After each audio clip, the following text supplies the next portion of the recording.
నామానికి స్తుతులు స్తోత్రాలు చెల్లిస్తూ ప్రభావ అయ్యా ఎందు నిమిత్తం ఈ సమయంలో తల్లి మందిరంలో సమకూర్చబడి ఉన్నావు. సమస్తము గుర్తెరిగిన దేవుడు ప్రభావ మధ్యలోనికి నేను ఫ్యాకల్టీ తల్లి ప్రభావ రీతిగా నడిపించి అయ్యా పాస్టర్ గారికి మంచి ఆరోగ్యాన్ని ఇచ్చి తల్లి అయ్యో ప్రభావ బైబిల్లో ఉన్న మర్మాలను లోతులను మాకు తెలియచేయడానికి అయ్యా మీరు ఇస్తున్న సమయాన్ని బట్టి మీకు వందనాలు స్తుతులు స్తోత్రాలు చెల్లిస్తున్నాం నాయన. ఇదిగో ప్రభు ఫస్ట్ సెక్షన్గా తల్లి క్రీస్తు శాస్త్రం అంటే ఏంటి, అయ్యా మానవ స్వరూపంగా ఎలా ఉంటే ఏంటి అనేది తల్లి విషయాలు మాకు తెలియజేసిన దేవా మీకు వందనాలు చెల్లిస్తూ తల్లి ప్రభు మధ్యాహ్నం సెక్షన్లోనికి అడుగు పెడుతున్న మమ్మల్ని కూడా ఆశీర్వదించి దీవించమని మీ కృపలో జ్ఞాపకం చేసుకోమని ఇంకెక్కువగా లోతైన మర్మాల్లోనికి మమ్మల్ని అందరినీ నడిపించమని నజరేయుడైన యేసు నామంలోనే అడిగి వేడుకొని ప్రార్థిస్తున్నాను తండ్రి. ఆమేన్. చక్కని ప్రార్థన చేశారు, వినిపించిన ఆత్మని గారికి ప్రత్యేక దీవెనలు. Now we are started our class. ప్రియులారా, ఈ సమయంలో ఉదయకాలం మనం మంచి విషయాలను మనం విన్నాం. క్రిస్టాలజీ, క్రీస్తు శాస్త్రమును గురించి విన్నాం. క్రీస్తు శాస్త్రమును గురించి విన్నాం. అయితే చివరిగా మనం మాట్లాడుకున్న మాటలో ఆయన వ్యక్తిగత ఆకారంలో ఎలా ఉన్నాడు, శారీరక సంబంధంగా ఎలా ఉన్నాడు విన్నాం. ఇప్పుడు మీకు మరలా యేసుక్రీస్తు మనిషి లాంటి ఆకృతి ఉంది. కొన్నిసార్లు ఆయన మరో వ్యక్తిగా కూడా కనబడుతున్నాడు. అంటే యేసుక్రీస్తు ఒక శక్తిగా మరి ఆయన మనిషి లాంటి ఆకృతి ఉన్నదని మనం విన్నాం. మనిషి లాంటి ఆకృతి ఉన్నదని. ఈ సమయంలో ఆయనకు భౌతిక శరీరం ఉంది, ప్రాణం ఉంది, ఆత్మ ఉన్నదని విన్నాం. మనకైతే మానవాతులమైన మనందరికీ కూడా ప్రభుల వారికి వలె భౌతిక శరీరం ఉంది, ఆత్మ ఉంది. మరి అయితే యేసు ప్రభుల వారికి మరొక ఎక్స్ట్రా ఉంది. అది మీరు చాలా జాగ్రత్తగా, ఇది అందరికీ తెలియని విషయం. మనలాంటి శరీరం అనుకుంటారు. యేసుక్రీస్తు ప్రభుల వారికి శరీరం ఉంది, రెండవది మరి ఆత్మ ఉంది, మిస్టికల్ బాడీ, పరమాత్మకమైన శరీరం. ఇక ఇక్కడ కూడా మీకు కొంచెం లోపలికి వెళ్తే కొంచెం మీకు తెలియపరచాలి, కొంచెం డెప్త్లోకి వెళ్ళాలంటే మనిషిలో భౌతిక దేహంలో రక్తము, మాంసము, ఎముకలతో నిర్మాణం. గమనిస్తున్నారా? 252 ఎముకలతో God has created by our skeleton. దేవుడు మన శరీరాన్ని 252 ఎముకలతో నిర్మించాడు. ఇక వేల కొలది మైళ్ళ నరాల్లో దేవుడు ఏర్పాటు చేశాడు. 9 ఆర్గాన్స్, 9 డిపార్ట్మెంట్స్ బాడీలో పనిచేస్తుంది. ఇక ఇవన్నీ అటు వెళ్తే 139 కిలోమీటర్ల కీర్తనలో అటు వద్దు. కానీ ఒక విషయాన్ని మీకు జ్ఞాపకం చేస్తున్నాం. దేవుడు ఒక ప్రత్యేకమైన రీతిలో మనం నిర్మించాడు. శరీరము, ఆత్మ, ఈ రెండు, మంటి దేహము, మహిమ, ఆత్మ. మంటి దేహం, మన మంటి దేహం, దీనికి దేవుని ఆత్మను వదిలి. అందుకే మన్నేది వెనుకటి వల్ల మనకు చేరును, ఆత్మ దాన్ని దయచేసిన దేవుని వద్దకు. ఇక కాబట్టి మన అందరం కూడా ఈ రెండు విషయాలు, యేసు ప్రభుల వారిలో ఉన్న ఎక్స్ట్రా ఏంటంటే ఆయన మిస్టికల్ బాడీ, మర్మాత్మకమైన శరీరం. అందుకని మనం ఈ రెండు విషయాలు గుర్తుపెట్టుకున్నప్పుడు ఆయన శరీరం ఉంది, ఆలోచించే ప్రాణం ఉంది. నా ప్రాణమునకు నెమ్మది లేదు, దావీదు అన్నాడు కదా, నా ప్రాణమునకు సేద తీరుతున్నది అనే మాటలు వింటాం. సరే, మూడవది మానవ ఆత్మ ఉన్నది. మానవ ఆత్మ ఉన్నది కాబట్టి దేవుని ఆత్మ మనలో నివసిస్తున్నదనే మాట కూడా విన్నాం. ఈ సమయంలో ఒక విషయాన్ని మనం చాలా జాగ్రత్తగా గమనించాలి. నరావతారం ఏంటిది? నరుడు వంటి అవతారం. మనందరికీ కూడా బాగా పరిచయం దశావతారం. ఎన్ని అవతారాలు? ఈ దశావతారాలు 10 అవతారాలు. యేసుక్రీస్తు ప్రభువు వారిని 11 అవతారంగా చాలా మంది అపోహపడుతుంటారు. అవతారం అంటే ఆకస్మికంగా కలిగింది, అంటే ఆకస్మికంగా ఆకాశం నుండి ఊడిపడ్డం. మీరు గమనించారు లేదో, వామనావతారం, వామనుడు అంటే కోతి. నృసింహావతారం, నృసింహుడు అంటే సింహం, సింహము మనుషుడు. అలాగే పార్వతి, పరమేశ్వరుడు, సగమేమో స్త్రీ, సగమేమో పురుషుడు. ఇట్లా దశావతారాలు ఉన్నాయి.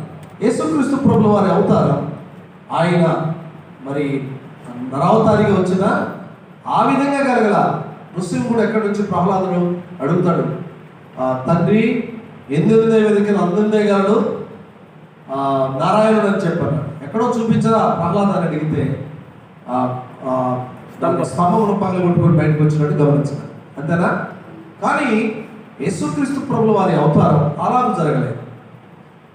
జరగలేదు. యేసుక్రీస్తు ప్రభుల వారి మనలాంటి శరీరము ధరించి తల్లి గర్భంలో చొచ్చి అక్కడ నుంచి మానవ అవతారం వచ్చారు. 33.5 సంవత్సరాలు జీవించారు. ఇది తేడా. అవతారంలో ఉన్నటువంటి దానికి తేడా ఏంటంటే ఆయన ఆకస్మికంగా కలగలేదు, ఆకాశం నుండి ఊడిపడలేదు. కేవలం ఆయన వాగ్దాన ప్రకారం పరిశుద్ధాత్మ వలన గర్భవతి అవుతారు. ఆ విషయాన్ని మర్చిపోదు. మీరు చెప్పగలిగిన మాట అది ప్రాముఖ్యమే. ఇక తర్వాతకు వచ్చేసరికి మనం ఇప్పుడు గమనించవలసింది, ఆ యేసుక్రీస్తు ప్రభుల వారిలో ప్రాణం ఉంది, ఆత్మ ఉంది, దేహం ఉంది, నిజమైన భౌతిక శరీరం పొందారు. దీని ద్వారా ఆయన అసలు సిసలైన మానవత్వం చేకూరింది. మనుష్యుడి కుమారుడు అంటే మానవ దేహంతో నింపబడిన దేహంలో దైవాత్మ కూడా నింపబడింది. దైవాత్మ కూడా ఆయన మనుష్య కుమారుడు, దేవుని కుమారుడు. మనుష్య కుమారుడు, దేవుని కుమారుడు. అందుకే ఆయనలో ఏ పాపం ఉందని ఎవరి వల్ల రుజువు చేయడానికి, నాలో పాపం ఉన్నదని మీలో ఎవరైనా రుజువు చేయగలరని అడిగాడు. శాస్త్రులు, పరిశీలకులు కూడా అడిగాడు. కాబట్టి పాపము లేనివాడు ఈ సమయంలో మరి పాపము నుండి రక్షించడానికి వచ్చినవాడు మానవుడైన దేవుని కుమారుడు. ఇక్కడ కూడా ఒక విషయాన్ని మీరు రాసుకోగలిగితే, మరి భౌతిక దేహంలో శారీరకంగా వచ్చిన మనిషి కుమారుడైన దేవుని కుమారుడైన యేసుక్రీస్తు మరి మనలాంటి శరీరంగా ఉంది. మనందరం కూడా ఇప్పుడు భోంచేసిన అలసటకు లోనయ్యాం. కొంతమంది అయితే కాస్త నిద్రపోతే బెటర్ అనుకుంటున్నారు. మరి కొంచెం అలాగూ నెమ్మది. మీకే కదా, నాకు కూడా అలాగే ఉంది. కానీ క్లాసు నిర్లక్ష్యం చేయకూడదు కనుక శక్తిని కూడగట్టుకొని తప్పనిసరిగా మనం పని పూర్తి చేయాలి. కార్యారంభం కంటే కార్యార్థము సగం పూర్తి చేసి నా వల్ల కాదు. నా ఒకసారి హైదరాబాద్లో పాస్టర్ గారిగా పనిచేస్తుండగా మా ప్రెసిడెంట్, ఆయన reserve bank of India manager, మా చర్చి ప్రెసిడెంట్, నేను పాస్టర్ గారు. నేను ఒక పక్క వాకింగ్ చెప్తూనే ఉన్నాను. ఆయన క్రికెట్ అంటే పిచ్చి. నేను ఎక్కడికి లేనా మా ప్రెసిడెంట్ గారిని వాకింగ్ చెప్పి నేను బయటకు వెళ్తాను. ఆయనకి వెళ్తే ఆయన లోపల కూర్చొని టీవీ చూస్తున్నాడు, క్రికెట్ చూస్తూ ఉన్నాడు. వాట్సాప్ ప్రెసిడెంట్ మాస్టర్ ఎవరు చెప్పకండి ఆయన పలికింది. సో మనకి కూడా ఇప్పుడు క్లాస్లో ఎట్టి పరిస్థితుల్లో కూడా ఇవన్నీ మనం చదువుకొని ఇవన్నీ మీ కొరకు సిద్ధపరచబడి, మీ కొరకు మీరు ఎప్పుడైనా సంపదలు కానీ దేవుని వాక్యం, ఆ సంపదను మీరంతా కూడా కష్టపడి కొరకు. మీరు గమనించారు లేదో, ఈ గుత్తి అనే ప్రాంతంలో, ఏది కర్నూలు దగ్గర గుత్తి అని, అక్కడ వజ్ర కరువు లేదు. ఒక సీజన్లో వజ్రాలు దొరుకుతాయి, కోట్ల కొలది భూమిలో నుంచి వస్తాయి. మరి ఎక్కడి నుంచి వస్తాయి? ఇక్కడ బెల్లంకొండ ఉంది సత్రపల్లి దగ్గర. ఆ బెల్లంకొండలో కూడా కొన్ని రాళ్ళు ఏరుకుంటూ ఉంటారు. మళ్ళీ అరకల వాయిల దగ్గర కొన్ని ఎర్ర రాళ్ళు ఏర్పరుచుకుంటారు, లక్షలు ఖరీదు చేస్తారు. అంటే మీరు కూడా దేవుని వాక్యమును తరచు చదువుతుంటే ఆడిముత్యాల వంటి దేవుని వాక్యం మనకు జీవితాన్ని మలచే విషయాలు, నీకు తెలియని విషయాలు, సైన్స్ కానీ లేకపోతే ఏదైనా సరే దేవుని వాక్యంలో నుంచి వస్తుంది. అంటే నేను క్రమపరిచి నేను నడిపించే గ్రంథం దైవ గ్రంథం. ఇక మనం దేవుని వాక్యం మనలాగే యేసు ప్రభుల వారు కూడా మానవ పరిస్థితులకు లోనై ఆయన చెందాడు. అలసటకు లోనయ్యాడు. యోహాను సువార్త 4:6 ఒకసారి చూడండి. అక్కడ యాకోబు బావి ఉండెను కనుక యేసు ప్రయాణముల అలసి ఉన్న ఆ బావి యొద్ద కూర్చుండెను.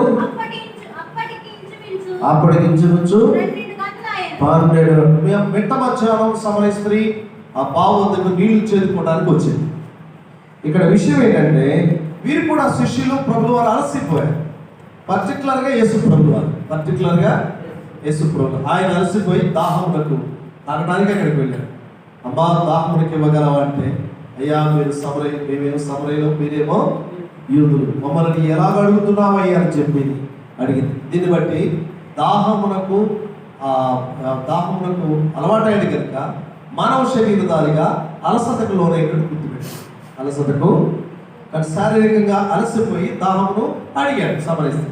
ఇది వచ్చిన సమరయ స్త్రీని దాహమునకి ఇమ్మని అడిగాడు. అంటే అలసిన శరీరం, అలసిన శరీరం. ఇక రెండవది, యేసుక్రీస్తు ప్రభువారు నిద్ర పోవలసిన అవసరత కూడా లోనయ్యాడు. మత్తయి సువార్త 8వ అధ్యాయం 24వ వచనం.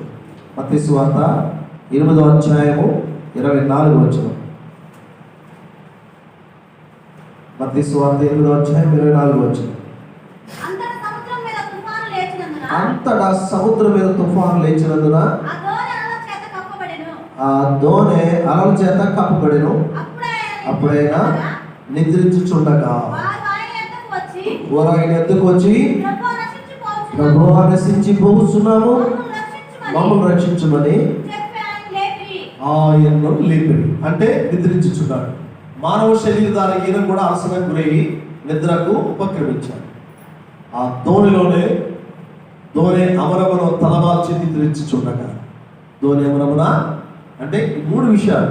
శారీరకంగా అలసట అయ్యాడు కాబట్టి దాహమునకు అడిగినటువంటి సమర స్త్రీని దాహం నిమ్మని అడిగాడు. అది యోహాను సువార్త 4వ అధ్యాయం 6వ వచనం. నిద్రకు పోవలసిన అవసరం ఉంది కాబట్టి, దానికి లోనయ్యాడు కాబట్టి దోణి అమరమున తలవాల్చుకొని నిద్రించుచున్నాడు. ఓకేనా? రెండవది, యేసుక్రీస్తు ఆకలి ఉన్నాడు. ఎక్కడ చెప్తారా? మత్తయి సువార్త 4వ అధ్యాయము 21. చెప్పండి. ఉదయం ముందు ఆయన ఆకలి కొనెను. ఒక అంజూరపు చెట్టును చూచి దాని యొద్దకు రాగా ఆకులు తప్ప మరి ఏమియో, అంటే ఆకలి ఉన్నాడనే విషయాన్ని అంజూరపు చెట్టు చూడటంతో 2 కాపులు కాస్తుంది. ఒకటి పర్మోస్, రెండోది కిర్మోస్. ఇది బాదం చెట్టు లాగే 2 కాపులు కాస్తుంది. అది బాగా ఆకులు కాయలు వచ్చాయంటే బలమైన కాయలు ఉన్నట్టు లెక్క. మన భారతదేశంలో ప్రతి ఇంటికి ఒక యాప చెట్టు ఉంటుంది. యూదులకు కూడా ప్రతి ఇంట్లో అంజూరపు చెట్టు ఉంటుంది. ఈ అంజూరపు చెట్టు ఆకులు దట్టగా ఉన్నాయి కాబట్టి ఆకలి కొన్నాడు కనుక ఆయన ఆకలి కొని కొన్ని పండ్లు తీసుకుని తిందాం అనుకుంటే ఆడికి వచ్చేసరి ఆకులు తప్ప ఫలములు లేదు. కానీ ఆయన ఆకలి కొన్నాడు. మీరు ఇప్పుడు గమనించారు లేదో, మీరు ఆరోగ్యవంతులుగా ఉండాలంటే అంజూరపు పండ్లు తినండి అంటారు. అంజూరపు డ్రై ఫ్రూట్స్, ఖరీదైన డ్రై ఫ్రూట్స్ ఎంత ఖరీదైన పెడుతున్నారు. ఫస్ట్ ఏం తినమంటున్నారు తెలుసా? అంజూరపు పండ్లు.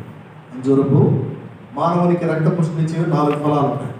4 ఏమిటి తెలుసా? మొట్టమొదటి చెట్టు ఏదైనా తోటలో వేయబడిన చెట్టు కూడా అంజూరపు చెట్టే. మనుషులు ఆదాము హవ్వలు వారు సిగ్గును కప్పుకోవడానికి కచ్చడములు కూడా అంజూరపు ఆకులే. కాబట్టి మనం ఈ అంజూరపు పండ్లు రక్త పుష్టినిచ్చే. దానిమ్మ పండు, అలాగే ఒలివ పండ్లు ఇవన్నీ కూడా మానవునికి రక్త పుష్టినిచ్చే. సో ఇప్పుడు మనం ఇంత ఆకలి కొన్నాడు కాబట్టి అంజూరపు పండ్లు ఆయన కోరుకున్నాడు. అక్కడ ఆకులు తప్ప ఫలములు 3 విషయాలు విన్నాం. ఆకలి కొన్నాడు, నిద్రకు ఉపక్రమించాడు, అలసటకు లోనయ్యాడు, అలసటకు లోనయ్యాడు. దాహము అయింది అని అంటే అలసటకు లోనయ్యట్లేక. అంతేనా? మన శరీరానికి బాగా అలసిపోయాం అనుకోండి, నీళ్ళు తాగుతాం. అంతే కదా?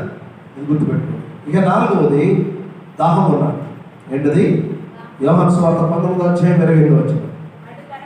అటు తర్వాత సమస్తమును అప్పటికి సమాప్తమైనదని యేసు ఎరిగి లేఖనములు నెరవేరినట్లు నేను దప్పికొనుచున్నాను. నేను మానవ రీతిగా దప్పికొనడానికి కారణం ఏంటంటే ఆయన దప్పికొనడానికి మానవ మాత్రుడు అయిన దేవునిగా ఉన్నాడు, దేవుని కుమారుడిగా.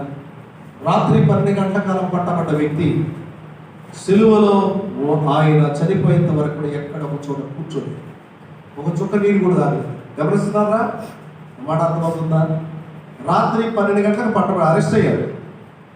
మరుసటి రోజు 12 గంటలు సిలువ వేసేవారు. ఒక్క చుక్క కూడా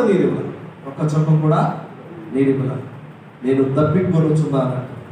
వాళ్ళేమో ఆ దప్పిక అయినప్పుడు చిరపుంజనిచ్చి ఆ త్రావటానికి చూయించారు. కానీ ఆయన దాహం నేను దప్పికొనుచున్నాను అంటే నాకు శారీరక రీతిగా దాహము గురించి.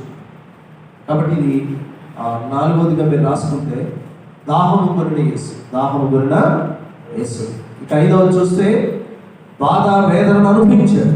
బాధ వేదనను శారీరకంగా మనకు దెబ్బ కలిగినప్పుడు ఎలాగో వేదన కలుగుతుందో. మత్తయి సువార్త 22:44లో గెత్సేమనే తోటలో ఆయన వేదన పడి ప్రార్థన చేస్తున్న సమయంలో మరింత ఆతృతముగా ప్రార్థన చేయగా ఆయన చెమట నేలపడుచున్నప్పుడు గొప్ప రక్త బిందువు వలె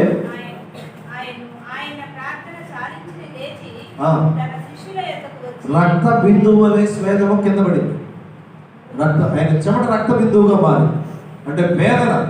మీరు ఎప్పుడైనా గమనించండి, మనిషిలో బీపీ పెరిగినప్పుడు అలాగే హార్ట్ అటాక్ వచ్చే ముందు చెమటలకు పోతాయి. అంతగా వచ్చిందంటే ప్రమాదం వాటిల్లో, అదేనా? కాబట్టి మనిషి వేదన బాధకు గురయ్యాడనేది ఈ సంకేతం. గెత్సేమనే తోటలో ఆయన ప్రార్థన చేస్తున్నప్పుడు, మోకరించి ప్రార్థన చేస్తున్నప్పుడు తెలుస్తుంది. ఓకేనా? వేదన బాధకు గురయ్యాడు. ఇక 6వ చూస్తే ఆయన శరీరంలో ఉన్నాడు కనుక మరణించవలసి వచ్చింది. శరీరంలో ఉన్నాడు కనుక, ఇందాక మనం చదువుకున్నాం 1 కొరింథీ 15:3లో మనందరికి నోటెడ్ అయిన విషయమే, క్రీస్తు మన పాపల నిమిత్తము మృతి చెందెను, సమాధి చేయబడెను, ఆయన లేఖనముల ప్రకారము 3వ దినమున లేచాడు. దీన్ని బట్టి చూస్తే శరీరముతో ఉన్నాడు కనుక మరణించవలసి వచ్చింది. ఎందుకు యేసుక్రీస్తు ప్రభువు వారు పుట్టాడంటే, తల్లి అయిన మరియమ్మని మరి సుమియోను అంటాడు, అమ్మా నీ హృదయంలో నుంచి కత్తి దూసుకుని పోతుంది. ఎందుకంటే ఈ పుట్టిన కుమారుడు సిలువకు అప్పగించబడబోతుంది, మరణించవలసి వస్తుంది. కాబట్టి ఇక్కడ మీరు క్రీస్తు శరీరంతో ఉన్నాడు కనుక మరణించవలసి. ఈ శరీరం ఎందుకు దాల్చాడు? నా మరణము చెందడానికి పరలోకం నుండి వచ్చిన యేసుక్రీస్తు నిన్ను నన్ను రక్షించడానికి శిలువ మరణం పొందాడు. మానవులను రక్షించుటకు శిలువ మరణము చెందవలసి వచ్చింది. అదైనా 6 విషయాలు. ఆయన శారీరకంగా అలసట్లుంది. సమరయ స్త్రీని ఆ బావి దగ్గర దాహము కొన్నాడు. 2వది, నిద్రపోవాల్సిన సమయంలో ఆయన దోనె మనమును తలవాల్చుకొని నిద్రపోయాడు. 3వది, ఆకలి ఉన్న కారణం చేత అంజూరపు చెట్టు దగ్గర ఆకలి ఉన్నాడు. 4వది, ఆయన సిలువలో దప్పికొన్నాడు. యేసుక్రీస్తు బాధ వేదనను అనుభవిస్తున్నాడు కనుక గెత్సేమనే తోటలో ప్రార్థనలో ఆయన చెమట బిందువులు రక్త బిందువులుగా మారే. వేదనకు గుర్తు, బాధకు గుర్తు. అర్థమైందా? ఎప్పుడైనా టెన్షన్ బాధ కలిగినప్పుడు చెమట పడుతుంది. ఇక 6వ చూస్తే శరీరంతో ఉన్నాడు కనుక మరణించాలి. యేసుక్రీస్తు ప్రభువు వారు పుట్టింది మరణించాలి. ఓకేనా? ఎందుకు? మానవుల పాపం నుంచి విడిపించాలి. ఓకేనా? 5 విషయాలు. పాపరహితుడు అంటే మానవుడై, ఇక ఒకే ఒక్క వచనం రాసుకోండి మీరు. మార్కు సువార్త 10:45 వచనంలో మీరు ఆ మాట రాసి పెట్టుకుని 5 భాగాలు వస్తాయి. మార్కు సువార్త 10:45 వచనం, మనిషి కుమారుడు పరిచారం చేయించుకున్నక రాలేదు కానీ పరిచారం చేయుటకే వచ్చాడు. మనుషులందరి విమోచన క్రయధనముగా ఆయన వచ్చాడు. అంటే నిన్ను నన్ను రక్షించడానికి లోకానికి వచ్చిన పాపరహితుడైన రాసుకున్నారా లేకపోతే ఊపు కొడుతున్నారా? ఓకేనా? రైట్. మళ్ళీ చెప్పాలి, మీకు ఏమన్నా డౌట్స్ ఉంటాడు. మరి ఈ సమయంలో మానవ స్వభావానికి సంబంధించిన సాధారణ భౌతిక పరిమితులైన ఆకలి, దాహం, అలసట, బాధ, మరణం మొదలైన వాటిని ఆయన శరీర రీతిగా దేవుని కుమారుడైన ఎవరైనా దేవుని కుమారుడు మనలాంటి శరీరం ధరించే ఈ 5 లక్షణాలు ఉన్నాయి. ఆకలి ఉన్నాడు, దాహం ఉన్నాడు, అలసట చెందాడు, బాధను అనుభవించాడు, మరణం కూడా రుచి చూశాడు. వీటి కారణం చేత ఆయన యేసుక్రీస్తు మానవ స్వభావం కలిగి ఉన్నాడని నిర్ధారణ అయిపోయింది. మానవ స్వభావం లోనైన దేవుని కుమారుడని తెలిసిపోతాడు. ఇక మీరు గమనించితే యేసుక్రీస్తు జ్ఞానం ఏంటది? యేసుక్రీస్తు జ్ఞానం మనం ఏంటో మెదడును చూపిస్తాం. ఈ జ్ఞానం, ఆయన జ్ఞానం గురించి వృద్ధి ఎలా చెందిందంటే లూకా సువార్త 52:52లో రాయబడిన మాటను చూస్తే, లూకాసు వార్త 2:52. యేసు జ్ఞానమందును వయస్సునందును దేవుని దయందును మనుషుల దయందును వృద్ధి చెందుతున్నాడు. మనుషుల దయ దేవుని దయ, మనుషుల దయ దేవుని దయందును మనుషుల దయందును జ్ఞానమందును వృద్ధి చెంది, అంటే దేవుని జ్ఞానంతో నింపబడినటువంటి ఆ పరిస్థితిని వృద్ధి చెందిన, అంటే మేధోమదనానికి సంబంధించి ఇతడు మేధస్సు కలిగిన వాడు. మీరు ఎప్పుడప్పుడు స్కాలర్స్ అంటారు, మరి కొంతమంది వాళ్ళు స్కిల్ఫుల్ పర్సన్స్ అంటారు. అది బాగా చదువుకున్న వ్యక్తులకు తెలిసే విషయాలలో మేధో సంపత్తి కలిగిన వ్యక్తులు ఉన్నారు. మేధో సంపత్తి ఆయన జ్ఞానమందును వయస్సు పెద్దల దయ్యందును ఎదుగుచుండాడు, వృద్ధి చెందుతున్నాడు. ఒకవేళ ఎదగకపోతే ఏమైంది? ఎదగకపోతే మరగుజ్జోడు అవుతారు. చేతులు కాళ్ళు ఇవన్నీ కూడా మరగుచ్చుతారు. అలాగ కాకుండా వృద్ధి చెందుతూ ఉన్నాడు. అర్థమైందా? కాబట్టి యేసుక్రీస్తు జ్ఞానంతో వృద్ధి చెందినాడు, జ్ఞానంతో వృద్ధి చెందాడు. మరి మరొక విషయంలో జ్ఞాన సముపార్జన చేసే అవకాశం కూడా ఉంది. జ్ఞాన సముపార్జన చేసే యేసుక్రీస్తు ప్రభువు జ్ఞాన సముపార్జన. మీరు మార్కు సువార్త 11వ చదివితే ఒక్కరు చదవండి.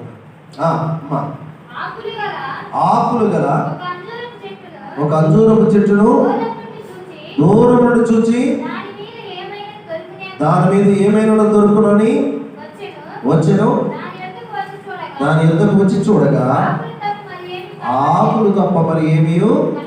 కాబట్టి ఇది ఇక్కడ ఒక చాలా జాగ్రత్త సెన్సిటివ్ ఇష్యూ అంటారు. చెట్టు ఏమో ఆకారం బ్రహ్మాండం ఉంది, కాయలు ఉండొచ్చు, అనుకోవచ్చు, అపోహపడవచ్చు. కానీ ముందుగానే గుర్తించినటువంటి మానవ మేధస్థులు ఆకులున్నాయి, ఫలాలు లేవు. ఆకులున్నాయి, ఫలాలు లేవు కనుక ఆయన జ్ఞాన సముపార్జనతోనే మరి పరిశీలన ద్వారా, జ్ఞాన సముపార్జన పరిశీలన ద్వారా ఆ చెట్టు యొక్క లక్షణాన్ని గుర్తుపట్టాడు. చెట్టు యొక్క లక్షణాన్ని గుర్తుపట్టాడు. ఇది రెండు విషయాలు. ఒకటేమో మరి జ్ఞానంతో వృద్ధి చెందాడు, జ్ఞానంతో వృద్ధి చెందాడు. రెండవది మీరు గమనిస్తే మరి జ్ఞానంతోనే యేసుక్రీస్తు పరిశీలన ద్వారా అంజూరపు చెట్టు ఆకులు తప్ప ఫలములు లేవని గుర్తించాడు. అవునా? మూడవది ఆ పరిమిత జ్ఞానం కలిగి ఉన్నట్టు చూడవచ్చు. మార్కు సువార్త 13:32 చూస్తే ఆ దినమును గురించి, ఆ గడియను గురించి తండ్రి తప్ప ఏ మనుషుడైనను పరలోకము దూతలైనను కుమారుడైనను ఏరుగరు. అంటే ఆ దినం అంటే రెండవ రాకడ గురించి. ఆ దినం ఎప్పుడు వస్తుందని చెప్పినప్పుడు రెండవ రాకడ గురించి చెప్పబడిన మాట ఏంటంటే ఆ దినముల గురించి ఎవరికీ తెలియదు. అది ఏ మనుషుడు పరలోకము దూతలకు కానీ కుమారుడైన యేసుక్రీస్తు ప్రభువు వారి కుమారుడైన ఎరుగరు. అంటే ఆయనకు తెలిసి కూడా ఆ కుమారుడైన యేసుక్రీస్తు ప్రభువు వారికి ఆ దినముల గురించి చెప్తున్నాడు. ఆ దినం ఎవరికీ తెలియదు. ప్రభు రాకడ గురించి తెలియపరచబడ్డ మాట ఇది. అర్థమైందా? కాబట్టి పరిమిత జ్ఞానం అంటే ఆయన మానవ స్వభావంలో ఉండి ఈ జ్ఞానంతో దేవుని రాకడ గురించి అది ఎప్పుడు వస్తుందో ఎవరికి తెలియదు. ఈ మూడు విషయాలు గుర్తుపెట్టుకోండి. మానవ స్వభావానికి సంబంధించి ఈ విషయాల్లో మరి ఆయన దేవుని జ్ఞానంతో ఉన్నాడు, మానవ స్వభావంతో ఉన్నాడు అనే విషయాన్ని నిర్ధారణ చేయడానికి జ్ఞానమును వృద్ధి చెందాడు, దేవుని దయందు మనుషుల దయందు. రెండవది ఆయన జ్ఞానము ద్వారా పరిశీలించి అంజూరపు చెట్టు యొక్క లక్షణాన్ని చెప్పేశాడు. అలాగే యేసుక్రీస్తు పరిమిత జ్ఞానం కలిగి ఉండే అవకాశం ఉంది కనుక యేసుక్రీస్తు పరిమిత జ్ఞానం ద్వారా రెండవ రాకడ గురించి కూడా చెప్పగలుగుతున్నాడు. మూడవది మరి ఈ మూడు విషయాల తర్వాత యేసుక్రీస్తు జ్ఞానం పరిమితులకు లోనైంది. యేసుక్రీస్తు జ్ఞానం పరిమితులకు లోనయ్యేది. ఈ విషయంలో మీరు చాలా దేవుని జ్ఞానం గురించి చెప్పబడ్డ మాటలు ఈ మూడు విషయాలు. ఇవి మీకు అర్థమైనాయి కదా. యేసుక్రీస్తు జ్ఞానం మానవ స్వభావానికి లోబడి ఆయన జ్ఞానంతో వృద్ధి చెందాడు, పరిశీలనాత్మకంగా గ్రహించి ఈ చెట్టుకు ఫలములు లేవని గ్రహించాడు. అలాగే ఆయన రెండవ రాకడ గురించి చెప్తూ ఏ మనుషులకు కూడా తెలియదు. గర్భిణీ స్త్రీకి ప్రసవేదన ఎలా వచ్చునో అది ఎవరికి కూడా తెలియదు. ఆ భావగర్భితంగా చెప్పబడ్డ మాట ఆయన ముందుగానే పసిగట్టి చెప్పగలిగాడు. సో ప్రియులారా, ఇవి ఈ మేధస్సులకు మేధో పరిమితులు అంటారు. వీటిని బట్టి మనందరం కూడా జ్ఞాపకం చేసుకోవాల్సింది, దేవుడు మానవ స్వభావి అయిన దేవుడు, దేవుని కుమారుడు, దేవుని కుమారుడు. ఇప్పుడు మీరు గమనించవలసింది మరి నైతికమైన పరిమితులు. నైతికంగా అంటే నీతి యుక్తంగా ఈ లోకంలో జీవిస్తున్నప్పుడు దేవునితో ఎలా ఉండాలి, మనుషులతో ఎలా ఉండాలి, ఎలాంటి పరిస్థితులు కలిగి ఉండాలో ఇవి మనకు చెప్తుంది. నైతిక పరిమితులు ఏం చెప్తున్నాయంటే యేసుక్రీస్తు శోధనకు లోనయ్యాడు. ఎక్కడ చెప్పండి? యేసుక్రీస్తు ప్రభు వారు శోధనకు లోనయ్యాడు. ప్రైజ్ ది లార్డ్ అమ్మా, గాడ్ బ్లెస్ యు. మత్తయి సువార్త 4వ అధ్యాయంలో ఆయన బాప్తిసం పొందిన వెంటనే ఆయన కొండ మీద తీసుకుని వెళ్ళాడు. ఎవరు వాడి పేరు? కుబురుడు అంటాం, అపవాది అంటాం. శోధకుడు. శోధకుడు శోధకుడు అతని రూపాన్ని గురించి ఆయన బైబిల్ మీరు గమనించారు. ఆ శోధన యొక్క పరిస్థితిని గురించి రాసిన శోధకుడి గురించి రూపాన్ని గురించి ఆయన. ఆ శోధకుడు ఆయన దగ్గరికి వచ్చి అడుగుతున్నాడు. అక్కడ అడిగితే ఏమంటాడు తెలుసా? శోధనకు గురి ఏంటంటే చేసి శోధనకు గురి. మనందరినీ కూడా కొన్నిసార్లు శోధిస్తున్నాడు శోధకుడు, శోధిస్తున్నాడు శోధకుడు అంటుంటాం. మనం కొంచెం మన విశ్వాసాన్ని కొంచెం లోతులకు వెళ్ళాలి, పెంచుకోవాలి. మాకు చాలామంది ఆ చర్చికి వచ్చేటప్పుడు, సార్ పాస్టర్ గారు ఇంట్లో దయాలు తిరుగుతున్నాయి సార్, అయితే నన్ను ఏం చేయమంటావా, మీరు గట్టిగా ప్రార్థన చేయండి సార్ అంటే. గట్టిగా అంటే ఎట్లా? మీరు గట్టిగా ప్రార్థన చేస్తే ఒక దయ్యం ఉంది. మా పక్కన సంఘ పెద్ద ఒక ఆయన రత్న గారు అన్నాడు, సార్ ఏం లేదు కానీ సామాన్య కట్టలు వెలిగించుకోండి సార్ అంటే. ఊది కట్టలు వెలిగితే పోతాయి అంటే అతను అడుగుతున్నానే చెప్తున్నాడు సార్. అతనిలో ఏముందో తెలుసుకోవాలండి. కాసేపు ఆగిన తర్వాత బాయ్ పొద్దున్నే టైప్ రికార్డ్ చేసి పాటలు పెట్టుకున్నాడు. ఇంట్లో దయ్యాలు తిరుగుతున్నాయి కదా, ఇంకా ఏం చేయాలంటే ఏం లేదు సార్, ఈ రెండు చెప్పి కలుపుకున్నాడు. ఊది కడ్డీలు వెలిగించు, కొబ్బరికాయ కొట్టు అంటే పోతాయా చెప్పండి. మీకు తెలుసో లేదు, శోధకుడు మహాబలవంతుడు. వాడు అక్కడికే భయపడి ఒక్కటే వాడికి సూత్రం ఏంటి తెలుసా? ప్రార్థన అంటే భయం. ప్రార్థన అంటే అవునా కాదు? ప్రార్థన అంటే సత్యమైనవాడికి. మీరు ఎప్పుడైనా ఆ ఇంట్లో ఉన్నది అనుకోండి, లేకపోతే పరిస్థితులు మీకు శోధన ఏదో ఉంటుంది అనుకోండి, నువ్వు ఒంటరికి వెళ్ళి బైబిల్ తెరువు. బైబిల్ తెరవడం వాడికి ఏమాత్రం ఇష్టం ఉంటుంది. బైబిల్ తెరిచావా వాడు అసలు మూలం పోయి కూర్చుంటాడు. ఎప్పుడు వస్తావో అప్పుడు వస్తాడు అనుకో. కానీ నువ్వు పాడబడావా నీ చిందులేవాడు. మనవాళ్ళందరూ ఇదివరకు దయ్యాలు పెట్టినప్పుడు పాట పాడేవాడు. పాస్టర్ గారు పాట పాడేవాడు, దయ్యాల్లోకి వెళ్ళి చిన్న రక్తం యేసు రక్తం జేసు దయ్యాలు ఓడేను జేసు. బెంగళూరులో ఈ సువార్త పాటలు పాడడానికి పోయాం. అక్కడ 6 గంటల నుంచి 8 గంటల వరకు మాత్రమే సువార్త ప్రకటించాలి. మేము ఇక్కడ మాతహಳ್ಳಿలో ఉన్నాం, పెద్ద చర్చి. అక్కడ అందరూ కూడా తమిళోళ్ళు, కన్నడోళ్ళు వీళ్ళంతా ఉన్నారు. మేము యూత్, మాకేమో డానియల్ బాబు బ్రదర్ అని పేరు పెట్టి పాటలు పాడడానికి పోయాం. మేము యవనస్తులుగా రక్షించబడ్డ వాళ్ళం కాబట్టి వెళ్ళాం. వీళ్ళు పడుతుంటే మురగన్న దెయ్యాలు పెట్టిన వాళ్ళందరూ పడిపోతున్నారు. ఆ మురగన్న దెయ్యాలు పెట్టినాడు అంటారే స్తోత్రం అలే పడుతున్నాయి. బాగా మా పాస్టర్ గారు ఒక జాకబ్ గారు అన్నాడు, అయ్యా అని ఎక్కువ పడబోక ఎక్కువలు అసలు పడిపోతున్నాయి అన్నాడు. మేమే ఇక్కడి నుంచి మన స్నేహితుడు ప్రాణప్రియుడని పాడబడ్డాం. దరిదాపు పోలీసులు కూడా వాళ్ళు టోపీలు పెట్టుకుని వచ్చి 9 గంటలకు కూడా మీటింగ్ కాల, 10 గంటలకు వాళ్ళు కూడా చేతులు కట్టుకుని తెచ్చుకున్నాం. అంటే కారణం ఏంటంటే దయాలని పడిపోయాయి. ఇక మా పాస్టర్లకి ఛాన్స్ దొరికింది. దేవుడు గొప్ప కార్యం చేశాడు. ఇక్కడ దయ్యాలు పడిపోయింది. వీళ్ళంతా ఆంధ్రప్రదేశ్ మొత్తం జాగ్రత్త. అంటే శోధకుడు భయపడేది ఒక ప్రార్థన. నువ్వు ఎన్ని చేసినా వాడు ఊదిగడ్డలు వెలిగించి కొబ్బరికాయలు కొట్టు ఏం పర్లేదు ఆక్రాడిస్తూ ఉంటాడు అన్నమాట. నువ్వు ప్రార్థన చేయి, మోకరించి ప్రార్థన చేయి, ఫట్ ఇంకా అంతే ఉండడు. మీ ఇంట్లో ఎవరికి దయ్యం వచ్చిందని మీరు భయపడవాలి. అర్థమైందా? మన సంగతులన్నీ దయ్యాలు తెలుసు, కానీ దేవుడు మనకు శక్తి ఇచ్చేది ప్రార్థన ద్వారా. పాడబడండి, ప్రార్థన చేయండి, పాడబడండి. ఎవరైతే సంఘాల్లో మీరు ప్రార్థన చేసినప్పుడు దాములు పడిపోతారు. పడిపోయినప్పుడు పడిపోయిన చుట్టుపక్కల లాగటాలు కొట్టడాలు చెప్పాను. నేనేదా పని చేయి, నేను మోకరించి ప్రార్థన చేస్తాను. పాడబడేసరికి మెల్లలు పడిపోతాను, నూనె వేసి ప్రార్థన చేసుకోవాలి. అంతేగాని చుట్టుపక్కల ఎవరు చెప్పు, నువ్వు ఎవరి నుంచి వచ్చా చెప్పు. నేను గురజాల నుంచి వచ్చా, నేను ఆ పక్కన ఏమంటా, 2 పట్టారు, 2 చచ్చిపోయారు. ఇంకా వీళ్ళు పోయి ప్రచారం, వామ్మో 2 పెట్టారంట. ఇంకేముంది? దయ్యాలు లోనవుతున్నాయి అని అంటే దేవుని పాలన తప్ప మన వల్ల యేసయ్యా నీ సన్నిధి మాతో ఉంచు. అంతేనా? అంతేనా కాదు? కాబట్టి శోధనకు లోనైనప్పుడు మనందరం కూడా చేయవలసిన పని, యేసుక్రీస్తు ప్రభువు వారిని కూడా శోధకుడు శోధించాడు. శోధకుడు, మీరు హెబ్రీయులకు రాసిన పత్రిక 4:15 చదివితే అక్కడ మన వలనే శోధించబడిన చదవండి. మన ప్రధాన యాజకుడును మనతో సమానానుభవము లేనివాడు కాడు, సమస్త విషయములను మన విషయములు శోధించబడ్డను, పాపము లేనివాడుగా మన వలె శోధించబడ్డాడు. శోధకుడు ఏం తెలుసా? ఒకే ఒక పడ్డాడు. ఎందుకు ఇదంతా ఘోర? ఆకలి అవుతుందంటే రాళ్ళు బొట్లు ఎందుకు చేసుకోలేదు. కొండ మీద నుంచి దూకమంటే నువ్వు దూకలేదు. ఇవన్నీ నీకు నాకు అనవసరం. నువ్వు సాగిలపడి నమస్కారం చేయి. ఈ సమస్తము నీకు ఇస్తారంటే సాతానా, నీ దేవుడైన యెహోవాకు మాత్రమే మ్రొక్కి ఆయన మాత్రమే సేవించవాలి. ఆయన మాత్రమే.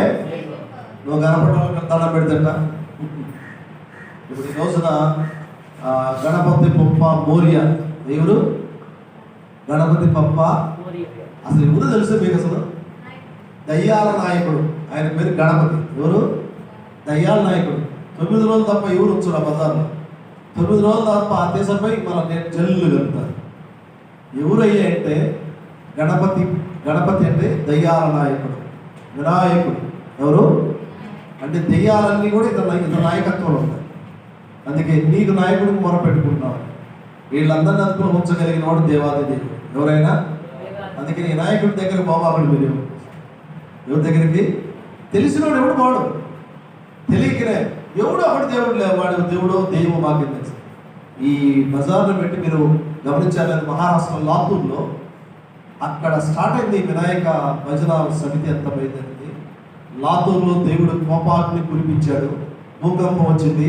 ఇప్పటికి నీళ్లు లేవు. లాతూరు ఇప్పటికి నీళ్ళు లేవు. హైదరాబాద్లో బయలుదేరింది. కొట్లాడ జరిగి రక్తపాతాలు అయిపోయాయి. అవునా? ఇప్పుడు గవర్నమెంట్ అంటే బ్యాన్ దిస్ గణపతి పూజ. ఇంట్లో మీరు చేసుకుంటే ఇలా బయటకు రావు. సో ప్రియులారా, మనకు తెలియని విషయం ఏంటంటే దయ్యాల నాయకుడు తీసుకొచ్చి ఇంట్లో పెట్టుకుంటారు. ఏ నాయకుడిని? దయ్యాల నాయకుడు. మీరు ఎవరైనా కంటే గణపతి అంటే దయ్యములకు అధిపతి. గణపతి అంటే గణములకు అధిపతి. గణములకు అధిపతి. గణం అంటే ఒక సైన్యం. ఈ దయ్యాలన్నీ అతని చేతులు ఉంటాయి. అర్థమైందా? ఇక వీధము వచ్చినప్పుడు వారి విషయం అసలు ఎట్లొచ్చాడు ఎట్లా కూర్చోడు చెప్తాను. సో ప్రియులారా, ఇది శోధనకు మన ప్రభువు వారు కూడా శోధనకు లోనయ్యాడు. మానవ శరీరము దాల్చి ఆయన శోధనకు లోబడ లేదు. శోధనకు లోబడ మనతో సమానానుభవం కలిగిన వాడికి శోధనకు లోనయ్యాడు. శోధనకు నీకు నాకు అదే శోధన. యేసయ్యకు వచ్చిన శోధన కంటే మనకేమీ రాదు. అయితే నీకు శోధన జయించడానికి మీలో ఎవరికైనా శ్రమ కలిగినా ఏం చేయాలా? ప్రార్థన చేయాలి. ఏం చేయాలా? ప్రార్థన చేయాలి. మీలో ఎవరికైనా సంతోషం కలిగినా ప్రార్థన చేయాలి. కీర్తనలు పాడాలి. ఏం చేయాలా? రెండే సూత్రాలు. నీ ఇంటిలో ప్రార్థన పాటలు ఉంటే చాలు, ఆ ఇంట్లో సంతోషమే. నువ్వు ఎప్పుడైతే ప్రార్థన చేయలేదో దయ్యాలు ఎడపక్క నుంచి వస్తూ ఉంటాయి. వాటిని ఆర్పడానికి బాగా చచ్చిపోతున్నాడు. వదిలిపెట్టాడు. అందుకని ప్రియులారా, మీ ఇంత ప్రార్థన ఉండాలి, మీ ఇంత పాటలు ఉండాలి. పిచ్చి పిచ్చి పాటలు పాడతాం కాదు. దేవుని గురించిన పాట, దేవుని గురించిన మంచి స్వరం ఇచ్చాడు. మనం పెద్ద స్వరాలు కలిగిన వాళ్ళకి కాకపోయినా యేసయ్యా నీవు నాకు స్వరం ఇచ్చాడు. యేసు గొప్ప దేవుడు, యేసు గొప్ప దేవుడు అంటే చాలు. ఉదయకాలం వేసి కూన్ రాగాలు ఎంత సినిమా రాగాల పాటలు పాడుతుంటే యేసుని గురించిన పాటలు పాడితే నీకు ఎంత సంతోషం తెలుసా? యేసుని గురించిన పాట ఉదయకాలం లేచి పాట పాడుతుంటే ఎవరో ఒకరు వింటారు. నీ భర్త మారుతాడు, నీ పిల్లలు మారుతారు. ఉదయకాలం లేచి మోకరించి ప్రార్థన చేసుకుంటారు. మంచిదా? శోధనకు గురైన ప్రతిసారి కూడా నీవు ప్రార్థన చేయాలి, ప్రార్థన చేయాలి. ఇది మర్చిపోయి. కానీ ఆయన మనవలే శోధించబడి మనోమాతృగా మానవ స్వభావం ధరించి ఆయన శోధించబడ్డాడు. ఆయన కాబట్టి ఇప్పుడు మనందరము కూడా ఆయన శోధించబడి పాపము లేని వాడుకున్నాడు. శోధించబడ్డాడు, శోధనకు లోబడలేదు, పాపము లేని వాడుకున్నాడు. పాపము లేని వాడుకున్నాడు. మనమైతే ఏం చేస్తున్నాం? శోధనకు లోనే. ఒకసారి నేను సింగపూర్ మీటింగ్కి వెళ్ళినప్పుడు నాతో పాటు సింగపూర్ మీటింగ్ జరుగుతుంది, 5 రోజుల కాన్ఫరెన్స్. 5 రోజుల కాన్ఫరెన్స్ అయితే ఈ 5 రోజులు కానీ ఇద్దరు కలిపి మాకు రూమ్లో వేశారు. మంచి ఖరీదైన హోటల్. ఆ హోటల్లో నాతో పాటు నేను అనుకున్నా ఎవరో కొరియనో ఎవరో ఒకరు పడతారు అనుకున్నా. ఈ పాకిస్తాన్ సేవకుడు పడ్డాడు. నాకు అతను ఎవరు తెలియదు, నేను ఎవరు తెలియదు. నేనేం చేశానంటే ఈ ఉండాల్సిన ఉండదు కానీ టాబ్లెట్లు 2 పట్టుకుపోతాను. సరే మీటింగ్ టైం అయితే అక్కడ ఏంటంటే మనలాగా ఉప్పు కారాలు ఉన్నాం. మేము కారం ఉప్పు ఉంటుంది కాబట్టి నేను ఇక్కడ నుంచి ప్రియా పచ్చళ్ళు తీసుకుని ఒక పొడగా చేశాను మన. సరిగా అక్కడికి వెళ్తే పొద్దునే రైస్ లాగా ఉంటుంది చప్పగా ఉంటుంది. చికెన్ టిక్కాలు ఉంటాయి, ఫ్రూట్స్ ఉంటాయి, ఎన్ని తినొచ్చు. కానీ మన రైస్ పచ్చళ్ళు దొరకనే మనకేమో గోంగూర పచ్చళ్ళు మటన్ పచ్చళ్ళు తీసుకుని తినాలి. సరే ఉదయం లేచిన తర్వాత ఇద్దరు పెద్ద రూము, 10,000 రూము. మనం అంటే तुम्हारा कौन सा नाम है भैया అంటే చెప్పాడు. Sir my name is Sharif. Sharif okay ఠీక్ హై. మా చార్జర్ మావుడు బాగున్నాడు. ఇద్దరం ఆయన బెడ్ అయితే నాన్న ఓకే రైట్. నేను ఉదయం లేచి బయట చదువుకుని ప్రార్థిస్తే ఇంగ్లీష్లో ఆయన కొంచెం నాకు కొంచెం హిందీ మాట్లాడుకో. నేను ఉదయం ఏం చేశాను, సార్ ఈరోజు కొంచెం డల్గా ఉంది, కొంచెం టాబ్లెట్ వేసుకుందామని టాబ్లెట్ తీశాను. మీటింగ్ టైం వేసుకుని డ్రెస్ వేసుకుని వెళ్ళిపోతున్నాను.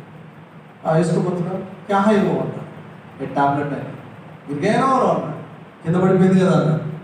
నేను 2 ले लिया भैया क्योंकि दो टैबलेट क्योंकि अన్నాడు. ఎందుకు 2 टैबलेट తీశాను भैया एक गिर गया तो और एक टैबलेट है అంటే क्योंकि गिर गए ఎందుకు పడిపోతుంది, क्यों गिर गए ఎందుకు పడిపోతుంది అన్నాడు. అరే పడిపోతున్నా స్వామి నువ్వు పడిపోతే కూడా చెప్పలేదు क्योंकि गिर गए అని అంటాడు. क्योंकि गिर गए అన్నాడు. ఏ తర నాకు ఇది క్లాస్ బిగుతున్నాడు అనుకున్నాను. वैसा एक ही पास 2 नहीं ले लिया. ఒకడు మాత్రం తీసుకురా 2 తీసుకురావద్దు అంటాడు. నేను నా క్లాస్ బిగుతున్నా అనుకున్నాను కానీ క్यों गिर गए ఎందుకు పడిపోతుంది నేను అనుకున్నాను. చెప్పిన తర్వాత ఎందుకన్నాడు ఏదైనా ఆలోచిస్తే ఒకటే గట్టిగా పట్టుకో, 2 పట్టుకోకు, ఒకటే తెచ్చుకో టాబ్లెట్ అన్నట్టుంది. నేను 2 తెచ్చుకున్నా కానీ ఏక్ బస్ పైసా చలియరా అంటాడు. సరే అడిగి పోయిన తర్వాత ఇంతకీ ఆ విషయం ఏంటంటే గిరిగైనా ఎవరు గిరిగా ఎందుకు పడిపోతుంది, నువ్వు అది పడిపోతుంది ముందే తెలుసా నీకు అంటాడు. అమ్మ వీటితో లాభం లేదనుకొని అక్కడే తీసుకుని చూపించాను. ఓకే ఠీక్ హై ఉదర్సే బయటకెళ్ళా. రాత్రి వచ్చిందాక మా ఇద్దరికి అయితే పాకిస్తాన్ పాటలు పాడినా కవాలి సాంగ్స్ బాగా పాడతాను. మీకు ఎందుకు చెప్తున్నా అంటే నీకు కలిగిన విశ్వాసం గట్టిగా అది నాకు అతని వల్ల లభించింది. సో ప్రియులరా మనందరం కూడా శోధనకు లోయలేదు. మనం పట్టుకున్న విశ్వాసాన్ని అలాగే ఉండాలి. లూజ్గా పట్టుకున్నాడు పడిపోతుంది. లూజ్గా పట్టుకున్నాడే క్యోగిరిగే నాయగిరిగే అంటాడు. అట్లనే మనందరం కూడా విశ్వాసంలో గట్టిగా ఉండాలి. అప్పుడే ప్రభువు వారు విన్న మార్గం మనం కూడా సక్సెస్ అవుతాం. సక్సెస్ అంతేనా? అలా మనం కూడా సిద్ధపడాలి. ఇప్పుడు ప్రభువు వారు ఆయన జయించాడు, పాపం లేని వాడుగా ఉన్నాడు. ఇప్పుడు అదేమో నైతిక పరిస్థితులు అంటే శోధకుడు వచ్చాడు, శోధించాడు, పాపమునకు లోబడలేదు. ఇప్పుడు ఆధ్యాత్మిక పరిస్థితులు ఆలోచిద్దాం. ఆయన ఆధ్యాత్మికంగా బలోపేతం కావాలంటే, శక్తి పొందాలంటే ఆయనకున్న ఆయుధం ప్రార్థన. ఏంటది? ప్రార్థన. ఆయన ప్రార్థన చేసిన సంఘటన మీరు మార్కు సువార్త 1:35 చూస్తే ఆయన పెందల కడనే లేచి ఇంకా చాలా చీకటిగా ఉన్నప్పుడే బయలుదేరి అరణ్య ప్రదేశములకు వెళ్ళి అక్కడ ప్రార్థన నీకు శక్తినిస్తుంది. ప్రార్థన నీకు ఆధ్యాత్మికంగా బలం. ప్రార్థనలో బలమున్నది, ప్రార్థనలో శక్తి ఉన్నది, ప్రార్థనలో బలమున్నది, ప్రార్థనలో శక్తి ఉన్నది, ప్రార్థనలో ముక్తున్నది, ప్రార్థనలో జయమున్నది, ప్రార్థనలో ముక్తున్నది, ప్రార్థనలో జయమున్నది. అర్థమైందా? దేవునికి స్తోత్రము గానము చేయుటయే మంచిది, మనమందరం ప్రార్థన చేయుటయే మంచిది. యేసు ప్రభువు వారు శక్తి కోసం, ఆత్మ బలం కోసం ప్రార్థన చేశాడు. ఎవరికి చేశాడు? తండ్రికే, పరమ తండ్రికే చేశాడు. ఇప్పుడు సంఘాలన్నీ కూడా ఉపవాస ప్రార్థనలు పెట్టి హల్లెలూయా స్తోత్రం శక్తి దిగు దిగు దిగు ఇక్కడ ప్రార్థన చేస్తూ బయటకు పోయి తిరిగి వాళ్ళు తిరుగుతుంటారు. ఏకీభావనంతో కూడిన మనసుతో మనసుతో ప్రార్థన చేస్తే నీ ప్రార్థనకు జవాబు దొరుకుతుంది, బలమిస్తాడు. ప్రార్థన చేస్తే అగ్ని గంధకాలు ఆగిపోయినాయి, చెరసాల తలుపులు తెరవబడ్డాయి.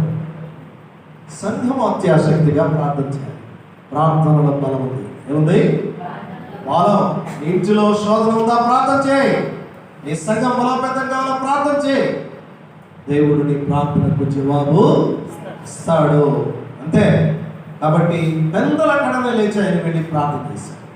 అరణ్య ప్రదేశం ఏకాంతముగా వెళ్ళి ఏకాంతముగా 4 ప్రార్థనలు గుర్తుపెట్టుకోండి. వ్యక్తిగత ప్రార్థన, ఏకాంత ప్రార్థన, అవునా? కుటుంబ ప్రార్థన, సంఘ ప్రార్థన. ఇది ప్రార్థన. ఒకటేమో వ్యక్తిగత ప్రార్థన, ఏకాంత, యేసు ప్రభువు వారు వెళ్ళారు. రెండవదేమో కుటుంబ ప్రార్థన, ప్రతి సాయంత్రం ఇంట్లో కుటుంబ ప్రార్థన జరగాల. మూడవది సంఘ ప్రార్థన. 4వది విజ్ఞాపన ప్రార్థన. 4 వచ్చాయా? ఈ 4 దేవుని బిడ్డలకున్న మీకు చాలా ప్రముఖం. ఏకాంత ప్రార్థన, కుటుంబ ప్రార్థన, సంఘ ప్రార్థన, విజ్ఞాపన ప్రార్థన. అవునా? ఈ 5 ప్రార్థనలు మీరు 4 కలిగి ఉంటే తప్పనిసరిగా దేవుడు మీ మధ్య ఉంటూ ఉంటాడు. మీ ప్రార్థనకు జవాబిస్తున్నాడు. విసుగక నిత్యము ప్రార్థన చేయించుండవాలి. అడుగుతూ ప్రార్థన చేస్తూ ఉంటే ఆయన నిర్లక్ష్యం చేసేవాడు. ఇది ప్రార్థన ఉండకపోతారు. అందుకే సేవకులు ప్రార్థన చేసిన, ఎవరు చేసినా కన్నీరు మున్నీరుగా. పెద్దల కంటే ఎందుకు వెళ్ళాడు ఆయన? రాత్రి 6 గంటల నుంచి 9 గంటల వరకు జాబ్. అది ఆ జాబ్ పేరు ఏం పేరు తెలుసా? పావులు తేలి తిరిగే సమయం. అందుకే చిన్నపిల్లల కింద నుంచో మంచాల మీద వేస్తారు. అరే పావులకు తేలి తిరుగుతాయా అని పిల్లలు మంచాల మీద వేస్తారు. మీరు వేసారు లేదు మాదిరి. 9 గంటల నుంచి 12 గంటల వరకు కొద్ది తిరుగుతాయి. ఏం తిరుగుతాయి బ్రదర్? చెప్పాలి అందరూ. ఏం తిరుగుతాయి? దయ్యాలు. అందుకే అర్ధరాత్రి అల్లుళ్ళు కూతుర్లో ఆ టైంలో పంపించరు. దయ్యాలు పడతాయి. ఏం పడతాయని? దయ్యాలు పడతాయి. కాబట్టి ఆ టైంలో దయ్యాలు తిరిగే కాడ. మూడవది మీరు గమనించితే 3 గంటలు, రాత్రి 12 గంటల నుంచి 3 గంటల వరకు ఒకళ్ళు తిరుగుతారు. మీరు ఎన్ని దాచిపెట్టుకోండి, మీ అన్ని మాయ. ఎవరు వాళ్ళు? చెప్పండి. ఎవరు అంటారు? దొంగలే దొంగలు మీరే. కానీ మీరు నిద్రపోయిన తర్వాత మాయి. ఎవరి? మాయి. అందుకని 3వ జాబ్ వాళ్ళకి. అందుకే దొంగలు ఏ జాబ్లో వస్తారో కూడా తెలియదు. 4వది 3 నుంచి 6 వరకు దేవదూతలు తిరుగుతారు. ఏ దూతలు? ఆ దేవదూతలు. అందుకనే ఆయన పెద్దల కంటే లేచి ఇంకా చీకటి ఉండగానే వెళ్ళి ఏకాంతముగా ప్రార్థన తనకి చేశారు. ఇప్పుడు నీకు నాకు అది అలవాటు కావాలి. అలవాటు కావాలా? ప్రార్థన చేసే అలవాటు కావాలా? ఇంకొక విషయాన్ని చెప్తున్నాను. లూకా సువార్త 22వ అధ్యాయం 47 నుంచి 45 వచనంలో ఆయన ప్రార్థన చేసి ఒక శోధన ఎదుర్కొన్నాడు. చదవండి. ఆయన రాతివేత దూరం వెళ్ళి మోకాళ్ళుని, తండ్రి ఈ గిన్నె నా ఎదుట నుండి తొలగించుము, నీ చిత్తమే తొలగించుమని ఆయనను నా ఇష్టము కాదు నీ చిత్తమే సిద్ధించుడుగా. నీ చిత్తమే. ఈ 2వ శోధన. ఒకటేమో అక్కడ మీరు గమనించినప్పుడు ప్రార్థన ద్వారా బలం పొందడానికి, ఆత్మలో బలం పొందడానికి చేసిన ప్రార్థన. ఇది శోధనను ఎదుర్కొంటున్నాడు. ఈ శోధన, ఈ శ్రమల పాత్ర నాలో నుంచి తీసివేయి. ముందేమో నీ చిత్తమైతే ఈ గిన్నె నా ఇద్దరిని తొలగించు, నీ చిత్తమే సిద్ధించుడుగా కానీ లోబడ్డాడు. కారణం ఏంటంటే సమస్తము తండ్రి చిత్తమే. సమస్తమును దేవునికి లోబడ్డాడు. దేవునికి, తండ్రి అయిన దేవునికి లోబడ్డాడు. ఇది 2వ విషయం. ఇక 3వది మీరు చూస్తే యోహాను సువార్త 6వ అధ్యాయం 15వ వచనం. యోహాను సువార్త. వారు వచ్చి బలవంతముగా యేసు ఎరిగి మరలా ఆయన కొండకు ఒంటరిగా వెళ్ళెను. సాయంకాలం అయినప్పుడు ఆయన శిష్యులు సముద్రం వద్దకు వెళ్ళి ధోని ఎక్కి సముద్రపు దగ్గరగా ఉన్న 15 వచ్చిన మాత్రమే, 6వ అధ్యాయం 15 వచ్చిన. రాజుగా చేయుటకు వారు వచ్చి నన్ను బలవంతంగా పట్టుకొని పోతున్నారని యేసు ఎరిగి మరలా కొండకు ఒంటరిగా వెళ్ళారు. ఎందుకో తెలుసు, ఇక్కడ యేసు ప్రభుల వారు 5 రొట్టెలు 2 చేపలు ఆశీర్వదించి ప్రార్థించితే 12 గంపలు మిగిలిపోయాయి. ఇప్పుడు ఆయన ఏం చేస్తున్నారు? అసలు యూదా ఇస్కరియోతు మెయిన్గా అసలు యూదుల రాజుగా చేస్తే పోతానే దండ తీసుకుని అయిపోయారు. నేను రాజుగా ఉండడానికి ఇక్కడికి రాలేదు, అందుకని మరలా ఒంటరిగా కొండకు వెళ్ళి. అంటే దీని ఉద్దేశంలో మీరు గమనించితే, 3వది ఆయన ఇహలోక సంపద ఉంచిన రాజుగా చేయాలని చూస్తే ఆయన నెట్ వేసి ఆయన అందరూ ఆరాటన్నారు, లీడర్గా నిలబెట్టండి, కార్పొరేటర్గా చేయండి, కౌన్సిలర్గా చేయండి అని ఆరాటపడతారు. ప్రభులు వారు మాకు పదవులే ఉద్యోగం, నాకు పదవులుగా అన్ని నెట్టి వేసి ఒంటరిగా. కనుక ప్రియులని 3వది మీరు గమనించింది, చాలా జాగ్రత్తగా గమనించాలి. ఆయన రాజుగా ఉండడానికి ఇక్కడ రాలా కనికరంతో నింపబడిన జీవితంతో నింపబడడానికి. ఓకేనా? 3 విషయాలు. ఇక మరొక విషయం, క్రీస్తు శక్తి కోసం పరిశుద్ధాత్మ అభిషేకం మీ మీద ఆధారపడ్డారు. అపోస్తుల కార్యం 10వ అధ్యాయం 38. అపోస్తుల కార్యం 10వ అధ్యాయము 38. యేసుక్రీస్తు శక్తి కోసం అదేదనగా పరిశుద్ధాత్మతోను శక్తితోను అభిషేకించినది దేవుడు ఆయనకు తోడయుండి ఉండను గనుక ఆయన మేలుచు అపవాది చేత పీడింపబడ్డ వారందరినీ స్వస్థపరచుచు సంచరించుచుండెను. అనగా నజరేయుడైన దేవుడు యేసును పరిశుద్ధాత్మతోనూ శక్తితోనూ అభిషేకించినది. అంటే ఈ మాటను బట్టి మీరు చూస్తే ఆయన ఇక్కడ మరి అపవాది చేత పీడించబడుతున్న జనాలందరినీ వారు బాగుపడాలి, స్వస్థతపరచబడాలంటే పరిశుద్ధాత్మ శక్తితోనూ అభిషేకంతోనూ జరుగుతుందని. దీన్ని బట్టి మనం కూడా ప్రార్థనా బలం, పరిశుద్ధాత్మ బలం ప్రార్థన వల్లనే లభిస్తుంది. ఎవరి వలన? మనం ఎవరి మీద ఆధారపడాలా? ప్రార్థన ద్వారా తండ్రి అయిన దేవుని మీద. దీన్ని బట్టి మనం ఈ 4 విషయాలు, అంటే మనము పరిశుద్ధాత్మ నింపుదలతో దేవుని కార్యములు చేయాలి. ఇక నేను కూడా పరిశుద్ధాత్మ గురించి ఒక మాట చెప్పాలి అంటే ఇక లోతుకు వెళ్ళొచ్చు. ఎక్స్ట్రస్ అనే ఒక మాట ఉంది. ఎక్స్ట్రస్ అంటే పారవశ్యం అంటారు. మీరు ఎప్పుడైనా ఈ ఊర్లో శబ్దాలు వినపడలేదు, ఒకరోజు తిరణాలు వస్తుంది, కొలుపులు అంటారు. ఈ కొలుపుల రోజున చాలా మందికి ఏం చేస్తారు తెలిసిన, వాళ్ళు ఒళ్ళు పొంగుతుంటుంది. కారణం చెప్పండి, మీ ఊర్లో ఉందో లేదో నాకు తెలియదు. ఆ రోజున ఈ డ్రమ్ము శబ్దాలు, కొత్త కొత్త కొమ్ములు, బోర్లు వదిలిన తర్వాత వీరదాళ్ళనే ఉంటాయి. ఆ రోజు వీరదాళ్ళు తీసుకుని కొట్టుకుంటూ ఉంటారు. ఏంటంటే మా దేవతకు మేము సమర్పించుకుంటున్నాం. మొహరం రోజు కత్తులు తీసుకుని పోసుకుంటారు. వీళ్ళు వీరదాళ్ళు తీసుకుని కొట్టుకుంటారు. కొట్టుకుని ఆ శబ్దాలు వస్తుంటే ఒళ్ళు పారవర్షం చెందుతుంది. ఆ పారవర్షం చెందిన తర్వాత ఇక మరుసటి రోజు నుంచి ఒళ్ళు పులకరేస్తుంది, ఒళ్ళు గుల్లగుల్లైంది.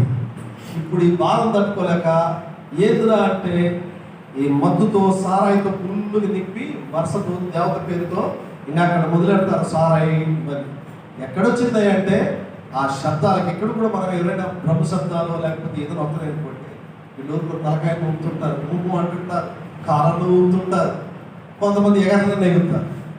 ఏకాగ్రత పారవశ్యం, అలాగే విలీన పారవశ్యం అని 2 ఉన్నాయి. ఏకాగ్రత పారవశ్యం అంటే దేవునితో మాట్లాడుతుంటాం కానీ అలర్చి. విలీన పారవశ్యం ఏం తెలిసిన, చేతులు కొట్టి మోకాళ్ళు కొట్టి గందరగోళం కనిపిస్తుంది. గందరగోళం విలీన పారవశ్యం. నాకు పాస్టర్ అంటాడు, ఆ పేరు ఎద్రా అని పెట్టారు. ఏం పేరు? చదువు సంధి లేదు కానీ ఏదో వచ్చాడు మాట్లాడుతారు. మరి ఎక్కడికి వెళ్ళాడో ఏం చేశాడో మాకు అర్థం కాదు. మేము బాగానే ఉన్నాం, మాతో పాటు మోషే పాస్టర్ గారు అందరూ ఉన్నాం. ఓ చర్చిలోకి వెళ్ళిన తర్వాత మామూలు పాటలు పాడుతూ మనందరం అనుకున్నాం. పైగా రాజారావు గారు పాడుతున్నారు, చక్కగా ఉంది పాట, లెక్కించలేని సౌమ్యంగా రమ్యంగా ఉంది. ఈ పాటలు పెట్టి మేమే పాట పాడుతుంటాం, ఆర్కెస్ట్రా మీద పాట పాడుతుంటే వీడు మోకాళ్ళు తీసుకొని నెలకేసుకొని స్తోత్రం హల్లెలూయా స్తోత్రం హల్లెలూయా అని పాడుతున్నాడు. మోషే పాస్టర్ గారు అండి, అయ్యా పాస్టర్ గారు ఇప్పుడు కుతూహలం దయ్యం పట్టినట్టుంది, మనం పాట పాడుతుంటే అర్థం కాకుండా చేస్తున్నానని చెప్పి, సరే నువ్వు ఇట్లా నేను ఎందుకు పిలిచాడు అనుకున్నా. సరే ఈ లోపల వాడి వాళ్ళ ఎప్పుడు వాళ్ళు ఇట్లా పాట విన్నారు, చక్కగా అందరూ వింటున్నారు. బాగా కుర్చీ దగ్గరికి వేసుకుని ఎగిరే కాడికి పోయాడు. పెళ్ళునప్పుడు చేశాడు, ఒక్కసారి చేశాడు.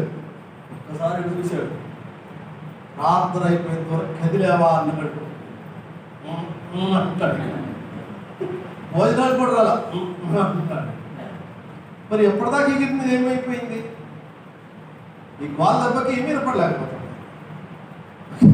ఆ కంట్రోల్ దెబ్బకు ఒక్కటే దగ్గరికి వేసుకుని ఊరికి వెళ్ళిన బాధాడు. నేను ఏం చేశాను మాస్టర్ గారు అంటే మంత్రం వేసాను అన్నాడు.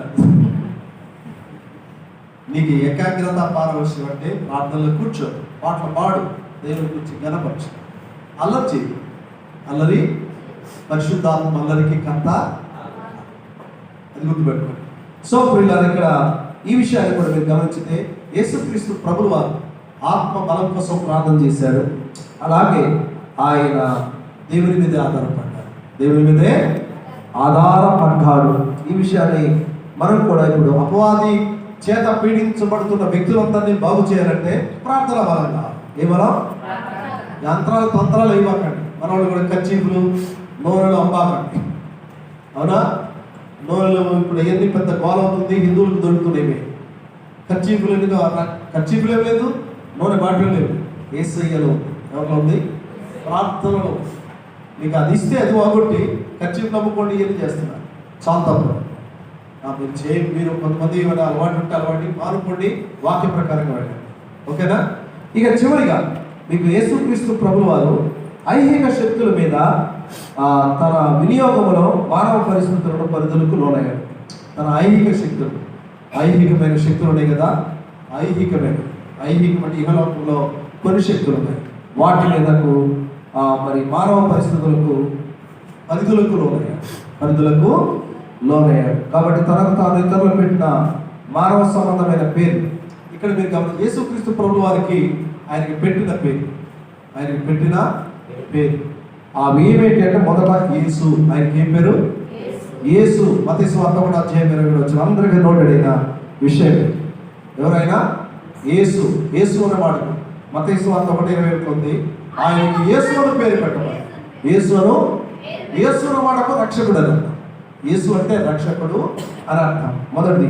రెండవది లూకా సువార్త 19:10 మీకు అందరికీ తెలిసిందే, మనుష్య కుమారుడు నశించిన దాన్ని వెనక రక్షించుటకు ఈ లోకములకు వచ్చును.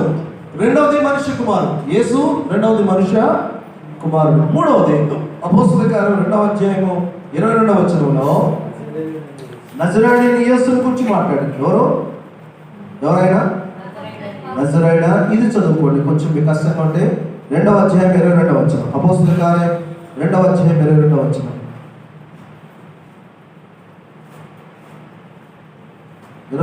చదువుతారా? ఇశ్రాయేలు వారులారా, ఈ మాట వినుడి, దేవుడు నజరేయుడగు యేసు చేత అద్భుతములను మహత్కార్యములను సూచక క్రియలను మీ మధ్యలో చేయించి ఆయనను తమ వలన మెప్పు పొందిన వారిగా మీకు కనుపరచరు. కాబట్టి నజరేయుడగు యేసు. ఎవరైనా నజరేయుడైన యేసు. ఇక నాలుగోది మత్తయి సువార్త 22:11 మరొక మాట చెప్పబడింది. మత్తయి సువార్త 21:11 చూస్తారా? మత్తయి సువార్త 21:11 జనసమూహము ఈయన గలిలయలోని నజరేతు వాడగు ప్రవక్త అయిన గలిలయుడు. ఈయన గలిలయ ప్రాంతంలో ఉన్న గలిలయుడైన యేసు అన్నారు. ఈయన ప్రవక్త అయిన యేసు అన్నారు. ప్రాఫెట్. ఎవరైనా ప్రవక్త అయిన యేసు. ఇంకొక మాట మార్కు సువార్త 6:3 వాళ్ళ ప్రొఫెషన్ వృద్ధి అంటారు. ఆయన వడ్రంగివాడు. ఎవరైనా వడ్రంగివాడు. ఆయన చెక్క పని చేశాడు. ఏ చెక్క పని చేశాడో ఆ చెక్క చివరికి చిలువు పైగా మారింది. ఇతర మరి కుమారుడి కాడ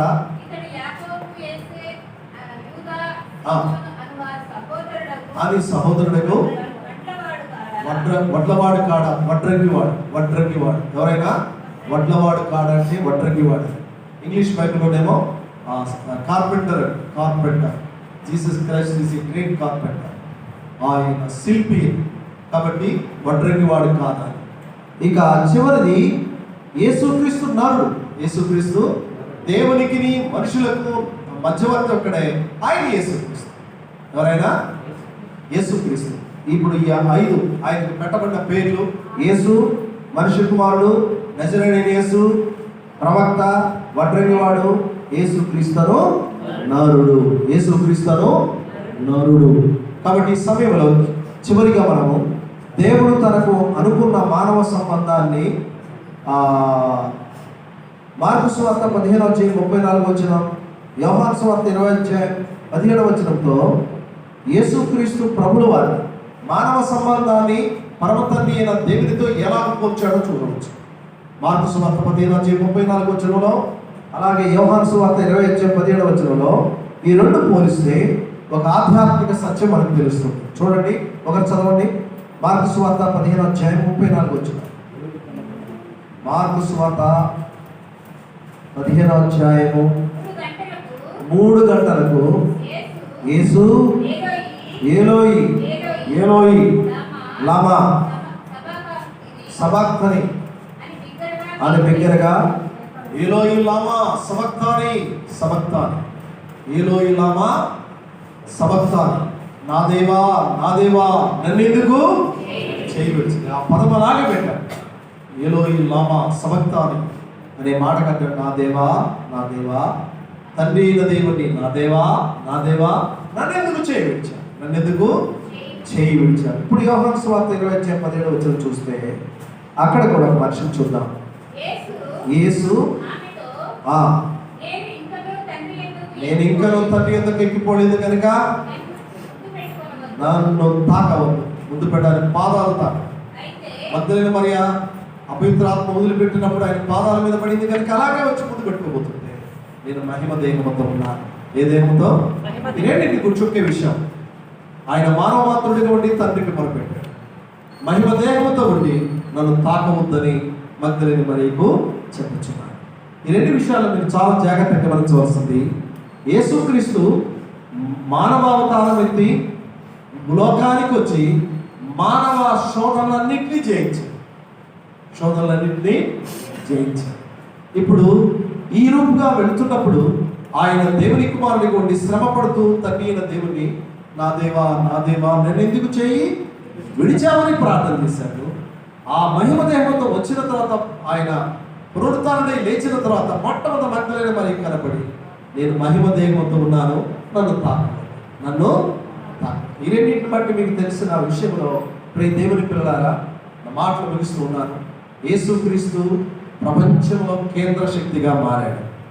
ప్రపంచమంతటికి కేంద్ర శక్తిగా మారాడు. ఇప్పుడు నేను మనందరం కూడా ఈ విన్న విషయాలన్నీ కూడా చాలా జాగ్రత్తతో పాటించాలి. మీకు ప్రతి పాఠము, మేము ఇక్కడ స్కూల్లో నేర్చుకున్న పాఠము వ్యక్తిగతంగా నీకు పర్సనల్గా ఒక బూస్టర్గా. ఏంటది? మీరు క్రికెట్ చూస్తున్నప్పుడు ఒక యాడ్ వస్తుంది, Boost is the secret of our energy. ఏంటది? Boost of. ఈ పిల్లలందరూ కూడా తీసుకుంటారు. బూస్ట్ తాగితే ఇప్పుడు షుగర్ వస్తుందంట. కానీ ఆ యాడ్ చూసి మనం తాగితే బలం పొందేది కాదు. ఈ బలము వాక్యపు బలం. ఏ బలము? దీనికి తిరుగులేదు. కానీ ప్రోటీన్స్ ఎక్కువ కావు, అంతకన్నా ఇబ్బందికరమైన పరిస్థితి లేదు. నీవు ప్రార్థన చేసేవాడిగా దేవుడు మానవ రూపిగా చేసిన కార్యములన్నీ కూడా నీవు చేయడానికి ఇది ఒక బూస్ట్. నీవు సంఘములో, సమాజంలో, దేవుని సన్నిధిలో దేవుని బిడ్డగా బలోపేతపడడానికి ప్రార్థన. ఏ బలము? ప్రార్థన. అందుకని ఈ విషయాలన్నీ గుర్తుపెట్టుకోండి. మరొకసారి మీరు చాలా జాగ్రత్తగా ఈ విషయంలోనే మీరు కేంద్రీకరించాలి. ప్రవక్తల సందేశం గురించి విన్నాం, యూదులకు అనుగ్రహించిన సందేశం గురించి విన్నాం, సమరయులు బోధించిన సందేశం విన్నాం. మనకు బోధించాల్సిన విషయాలు సువార్త ద్వారా మనం ఏం బోధించాలో చెప్పబడింది. ఈ విషయాలన్నీ కూడా మీరు క్రోడీకరించుకొని చాలా జాగ్రత్తగా ఈ విషయాలన్నీ మీరు ఒకసారి ఇంటికి వెళ్తే మీ నోట్స్ చదువుకోండి. నోట్స్ వచ్చే వారం 11వ తారీఖు 9 గంటలకి ఇక్కడ ఖచ్చితంగా ఎగ్జామ్ ఉంటుంది. ఏముంటుంది? అట్లనే జ్వరం వచ్చిందని ఇంటికాడ ఉండేది. కాబట్టి ఎగ్జామ్కి అందరు అటెండ్ అవుతారు. ఎవరు రాయకపోయినా రాజారావు గారు రాయాల్సి ఉంది మొత్తం పాఠాలు. ఇంకా ఆయన మొత్తం కూర్చొని పేపర్లు రాసుకుంటాడు. ఆయన ఎప్పుడైతే అప్పుడు తీసుకుంటాడు. కాబట్టి మీరు రండి, ప్రిపేర్ అవ్వండి, భయపడద్దు. మీకు తెలిసిన విషయాలు మీ సొంత జ్ఞానంతో రాయబట్టండి. ఏదైతే విన్నామో అది మాత్రమే అందులో రాయండి. యేసుక్రీస్తు రక్షకుడిని ఎలా కనగాలంటే రాత్రి కూడా దర్శనంలో కనిపించాడు. పొద్దునే బయటకు పోతుండగా చిన్న సూర్యుడు కనిపించింది. బుల్లిగడ్డ లేదా అని అడిగాను నేను. ఏసై కనిపించే బుల్లిగడ్డ కనపలేదా అన్న. కనుక ఇట్లాంటివి రాయొద్దు, సొంత జ్ఞానంతో రాయద్దు. ఏది విన్నారో మీ మనసులో అది మాత్రమే ప్రజెంట్ చేయండి. ఓకేనా? God bless you. అలా స్టాండ్ అప్. అందరూ కూర్చున్న కనుక మీరు అందరూ కూర్చున్నారు, నేను నిలబడ్డాను, కూర్చోవాలి. ప్రార్థన చేయండి. అందరూ నిలబడి ప్రార్థన చేస్తాను. Stand up all of you. ప్రార్థన చేసుకుందాం. మహాగరుడైన మా పరలోకపు తండ్రి, సర్వశక్తిమంతుడైన యేసుక్రీస్తు ప్రభువానికి స్తోత్రాలు. ఈ సాయంకాలం సెషన్లో మీ ప్రియబిడ్డలమైన మమ్మల్ని ఆయన మీరు శోధనకు లోనయ్యారు, శోధన జయించారు. అలాగే ప్రభువా మానవునిగా మీరు నిలబడి ప్రతి పరిస్థితిని జయించారు. ఆత్మబలం పొందడానికి ప్రార్థన